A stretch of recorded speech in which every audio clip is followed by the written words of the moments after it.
ईरानी ने बिल्कुल साफ वो दिया है जवाब कि भारत के अंदर सबसे ज़्यादा बच्चे, कुपोषित बच्चे भारत के अंदर लगभग 9 लाख हैं और जिसमें से 4 लाख कुपोषित बच्चे उत्तर प्रदेश में हैं। तो हाँ, बिल्कुल कुपोषण में उत्तर प्रदेश नंबर 1 है। हाँ, क्राइम में उत्तर प्रदेश नंबर 1 है। हाँ, झूठ बोलने में उत्तर प्रदेश का मुख्यमंत्री नंबर 1 है। महिलाओं की इज्जत लूटने में उत्तर प्रदेश नंबर 1 है। अपराधियों को बचाने के लिए उत्तर प्रदेश की पुलिस को पीटकर अपराधियों को छुड़ाने में उत्तर प्रदेश नंबर 1 है। और उत्तर प्रदेश महाभारत काल से अब दोबारा से चीर हरण में नंबर 1 है। अच्छा,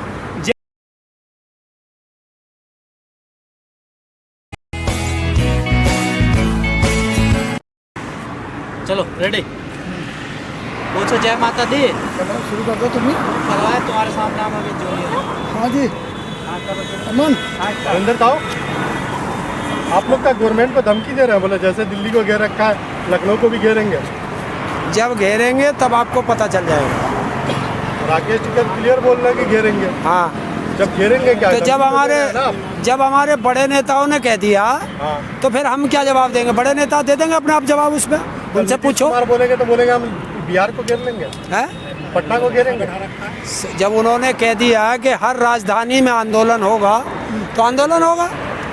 आंदोलन करना तो हमारा अधिकार है, संवैधानिक अधिकार है, करेंगे। अगर हमें दिक्कत होगी तो आंदोलन ही तो करेंगे। योगी जी ने स्पष्ट कर दिया है, लखनऊ को दिल्ली समझने की कोशिश मत करना। योगी जी ने कहा किया? बता, योगी जी का वो दिखा कोई मुख्यमंत्री करे। अरे यार, कोई और कह रहा है उसकी बात पे तुम नाम योगी जी का लेते हो जब तुम पकड़ में आ जाते हो। योगी जी के मंत्री को बोलेंगे। कौन से मंत्री ने बोला? कौन से मंत्री ने बोला? पार्टी का या कोई मंत्री बोलेगा। कौन से मंत्री ने बोला बताओ? आप अगर कुछ बयान देते हो, कुछ गलत बयान दे देते हो यहाँ पे, तो उसके जवाबदार कौन होता है? राकेश टिकैत जी। तो फिर तो इसलिए कोई मंत्री, भाजपा का कोई बताइए कौन सा मंत्री ने दिया? देखिए, सरकार से लड़ाई है, सरकार की बात करो। सरकार के किस मंत्री ने कहा? सरकार की लड़ाई है। एक पॉलिटिशियन है, वो कह रहा है कि नेहरू जी ने जो 1947 में भाषण दिया था उसका असर आज पड़ रहा है महंगाई पे। आज आप लोग आंदोलन कर रहे हैं, इसका असर आपके पीढ़ी पे नहीं पड़ेगा ना? क्यों नहीं पड़ेगा? महंगाई पे पड़ सकता है 70। अगर ये आंदोलन टूट गया तो आने वाली पीढ़ी पे असर पड़ेगा। महंगाई से असर पड़ सकता है, इससे असर नहीं पड़ेगा। नहीं, अब कोई, क्योंकि इनके पास कोई मुद्दा नहीं है। जब सरकारें कहीं फंसती है, कोई जवाब मांगता है, आज भी इसके लिए नेहरू जिम्मेदार है। तो ये हमारे भारत देश का दुर्भाग्य है। तो आप लोग भी तो जिम्मेदार होंगे अपनी पीढ़ियों के लिए। चलिए, हम होंगे तो हम देख लेंगे। हम होंगे तो हम तो देख अपने लेंगे। पीढ़ी के भविष्य खराब कर रहे हैं आप लोग। क्या भविष्य खराब होगा? आंदोलन करके। आंदोलन का भाषण जो दिया था नेहरू ने, हाँ, लाल किले की प्राचीन से, उसके कारण आज महंगाई बढ़ रही है। तो आपका तो अच्छा, 1947 के भाषण से आज महंगाई बढ़ी है। हाँ, उसी का असर है। ये किसने कहा? मोदी ने? मध्य प्रदेश से एक मंत्री। जब, अच्छा, बीजेपी का होगा? जी, स्वास्थ्य मंत्री है। स्वास्थ्य मंत्री है। तो जब मोदी जी कहते हैं कि हमें 600 करोड़ लोगों ने वोट दिया, वो किसने कहा? देश में 600 करोड़ हैं, देश का प्रधानमंत्री कह रहा है। देश का प्रधानमंत्री कहता है, गृह मंत्री कहता है कि जो हमारे उस 2014 में दिए गए भाषण सब जुमले थे। देश का प्रधानमंत्री जब भाषण देता था तो कहता था कि स्विस बैंक के हर अकाउंट का मेरे पास लेखा जोखा है, कितना काला धन है। आज कहाँ गया? हरेंद्र जी, जो मोदी सरकार है देश में 7 साल से चल रही है, महंगाई के लिए भी कांग्रेस को कोसते हैं, भ्रष्टाचार के लिए कांग्रेस को कोसते हैं, फिर ये क्या कर रही है?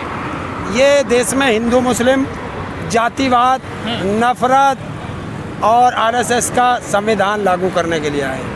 तो कामयाब हो जाएंगे क्या? ये हो जाएंगे कामयाब? देखिए, ये तो आप आम जनता को देखना है। आरएसएस का संविधान है कि देश से SC, ST, OBC रिजर्वेशन को किस तरीके से ख़त्म किया जाए।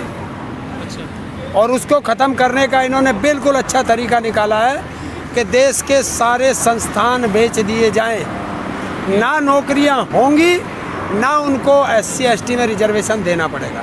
बीजेपी की लाइन है कि महिला के सम्मान में भाजपा मैदान में संस्कारों की बात करती है भाजपा, लेकिन बीजेपी की जो सांसद है मीनाक्षी लेखी वो किसानों को मवाली कह देती है, और जो सोनाली फेवट है जो टिकटॉक स्टार है हरियाणा की, वो किसानों को कहती है दारू पीते हैं तो किसान है ही नहीं। तो कहाँ से आती है महिलाएं ऐसी हैं जो बीजेपी के खेमे में जमा हो गई हैं? ये तो वही लोग बताएंगे। नहीं, आपको क्या अनुमान है? देखिए, इन्होंने कहा महिलाओं के सम्मान में बीजेपी मैदान में, बिल्कुल है मैदान में।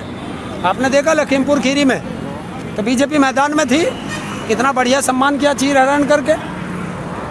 बोली कोई सी महिला, कोई महिला सांसद या विधायक उसके लिए बोला? तो क्या नारा फर्जी है इनका? वो नारा फर्जी है। देखिए कितने झूठ, अगर हिंदुस्तान में कोई झूठ बोल सकता है तो वो बीजेपी पार्टी है, भारत का प्रधानमंत्री है, भारत के नेता है। अच्छा, बीजेपी ने अपने मैनिफेस्टो में गंगा सफाई की बात की थी। अब ये कर्नाटक के मंत्री का भी बयान आया है, उन्होंने संसद में कहा है कि कर्नाटक में गंगा की सफाई के लिए हमने 50 लाख रुपए खर्च लगा दिए। तो पत्रकार महोदय, मैं आपसे पूछना चाहता हूँ कि कर्नाटक में गंगा जी जाती है? नहीं जाती। तो अब देखो, ओ इसका मतलब गंगा को ये उधर ले जाना चाह रहे हैं। अच्छी बात है ना, हर जगह पानी पहुंचाएंगे। हाँ, क्योंकि पानी का भी तो वादा था ना। क्योंकि बीजेपी के एक मंत्री रही भारती, हाँ क्या नाम है उसका? उमा भारती। उसने भी कहा था कि अगर 2018 तक गंगा की सफाई नहीं हुई तो मैं समाधि ले लूँगी।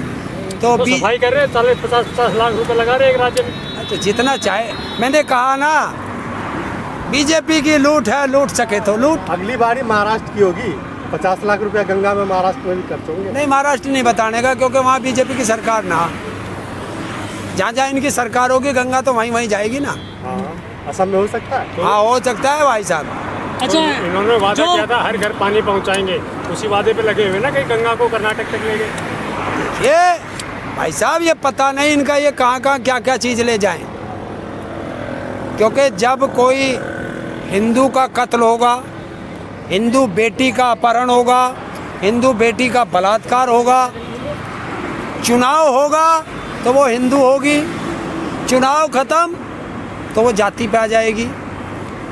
हाथरस कांड हुआ है पिछले साल उत्तर प्रदेश में, चुनावी मुद्दा बन पाएगा उत्तर प्रदेश में?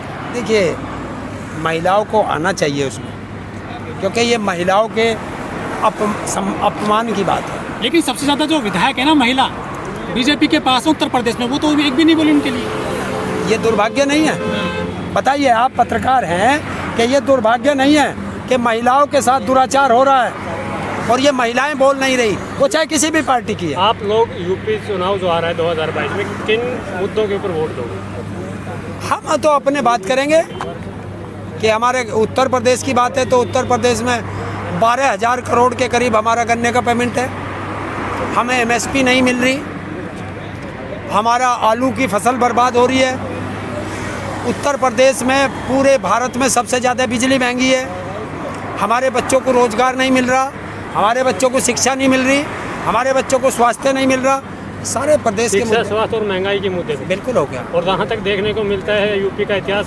हिंदुत्व और जातिगत चुनाव ज़्यादा लड़े जाते हैं। देखिए, इतिहास बनने के लिए होता है तो इतिहास बदले भी जाते हैं, और इस बार उत्तर प्रदेश इतिहास बदलेगा। नरेंद्र जी, वो जातिवाद और धर्मवाद पे नहीं बटेगा। हम लोगों को यही समझाते हैं कि आप ना हिंदू बने, ना मुसलमान बने, ना सिख बने, ना ईसाई बने, अपने बच्चों के भविष्य के लिए उत्तर प्रदेश के वासी बने, वोट दें। तो कहा जाता है कि हिंदू खतरे में है जब चुनाव नजदीक आ जाता है। देखिए, बंगाल में भी हिंदू खतरे में था, बंगाल के चुनाव खत्म हो गए, हिंदू खतरे से बाहर आ गया। तो इससे अच्छा है कि जहाँ जहाँ बीजेपी चुनाव में जाती है हिंदू खतरे में आ जाता है, और चुनाव खत्म होते हैं हिंदू खतरे से बाहर निकल जाता है। तो अच्छा है कि बीजेपी को भगाओ और हिंदू को खतरे से बाहर निकालो। लेकिन हरियाणा और पंजाब में भाजपा खतरे में आ गई है, उनके नेता भी खतरे में आ गए हैं। अभी 2 दिन पहले कुर्ता फाड़ दिया है बीजेपी के नेता का। आप उत्तर प्रदेश की बात करा करो। उत्तर प्रदेश में 4 दिन पहले उत्तर प्रदेश के विधायक को गढ़ में उसका विकास दिखाया गया है, मोदी का नंबर 1 विकास दिखाया गया है कि उसको जो है नालों में चलाया गया है जहाँ पानी भर रहा सड़कों पे। तो ये है। लेकिन जो यूपी सरकार है उसने दिल्ली आईटीओ के आसपास बड़े पैमाने पर प्रचार प्रसार किया है। तो योगी मोदी की फोटो लग रही है पोस्टर में, जितने भी शौचालय हैं दिल्ली में क्राउड पैलेस में आईटीओ रोड पर, कि उत्तर प्रदेश स्मार्ट नंबर 1। बिल्कुल उत्तर प्रदेश नंबर 1 है कि कल या परसों संसद में स्मृति ईरानी ने बिल्कुल साफ वो दिया है जवाब कि भारत के अंदर सबसे ज़्यादा बच्चे, कुपोषित बच्चे भारत के अंदर लगभग 9 लाख हैं और जिसमें से 4 लाख कुपोषित बच्चे उत्तर प्रदेश में हैं। तो हाँ, बिल्कुल कुपोषण में उत्तर प्रदेश नंबर 1 है। हाँ, क्राइम में उत्तर प्रदेश नंबर 1 है। हाँ, झूठ बोलने में उत्तर प्रदेश का मुख्यमंत्री नंबर 1 है। महिलाओं की इज्जत लूटने में उत्तर प्रदेश नंबर 1 है। अपराधियों को बचाने के लिए उत्तर प्रदेश की पुलिस को पीटकर अपराधियों को छुड़ाने में उत्तर प्रदेश नंबर 1 है। और उत्तर प्रदेश महाभारत काल से अब दोबारा से चीर हरण में नंबर 1 है। अच्छा, जैसे जैसे चुनाव नजदीक आ रहे हैं उत्तर प्रदेश में